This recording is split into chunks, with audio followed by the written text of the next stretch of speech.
வணக்கம். CR kitchen மதுரைக்கு உங்களை வரவேற்கிறேன். நாம் இன்றைக்கி சில்லி பரோட்டா செய்ய போகிறோம். இதுக்கு தேவையான பொருட்கள் என்னென்னு பார்ப்போம் வாங்க.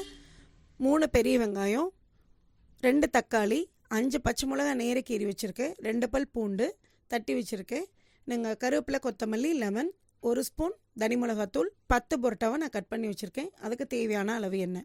இதே நீங்கள் ஹோட்டல் ஸ்டைல் பரோட்டா எனக்கு வேணும் அப்படின்னு நினச்சிங்கன்னா நீங்கள் அந்த பரோட்டா கட் பண்ணி வச்சுருக்கிறதோட கொஞ்சம் கார்ன்ஃப்ளவர் பவுடரும் கொஞ்சம் தனி மிளகாத்தூள் போட்டு எண்ணெயில் போட்டு பொரிச்சு எடுத்து வச்சுக்கோங்க. நான் சாஸ் எதுவுமே சேர்க்கலை. வெங்காயம் தக்காளி வதக்கும் போது நீங்கள் சாஸ் ஊற்றி நீங்கள் செஞ்சுக்கலாம். நான் சாஸ் இல்லாமல் செஞ்சுருக்கேன். இதே பரோட்டா மாவு எப்படி செய்கிறதுன்றதை நான் ஒரு வீடியோவாக அது கூட ஒரு எம்டி சேனலாகவே நான் உங்களுக்கு போஸ்ட் பண்ணுறேன். வாங்க இப்போ நம்ம எப்படி செய்யலான்னு பார்க்கலாம். வானலியில் எண்ணெய் சூடானோன்னே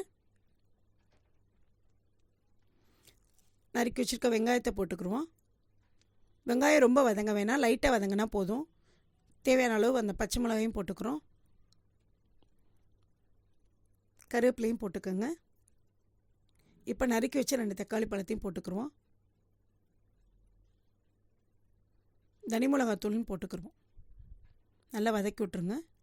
இப்போ தேவையான அளவு இந்த வெங்காயங்களுக்கு உப்பு சேர்த்துக்குங்க. இப்போ நம்ம நறுக்கி வச்ச பரோட்டாவை அது கூட போட்டுக்குருவோம். எல்லாத்தையும் நல்லா மிக்ஸ் பண்ணி கிளறி விடுங்க. கொஞ்சம் தேவைப்பட்டால் தண்ணி தெளிச்சிக்கோங்க பிடிக்கிற மாதிரி இருந்துச்சுன்னா. இப்போ இது கூட கொத்தமல்லி தூவிடுறோம். அடுப்பு ஆஃப் பண்ணிவிட்டு அரை லெமன் புழிஞ்சு விட்ருங்க. இப்போ நம்மளுக்கு chilli parotta ready. CR kitchen மதுரைக்கு லைக் பண்ணுங்கள், ஷேர் பண்ணுங்கள், சப்ஸ்கிரைப் பண்ணுங்கள். தேங்க்ஸ் ஃபார் வாட்சிங்.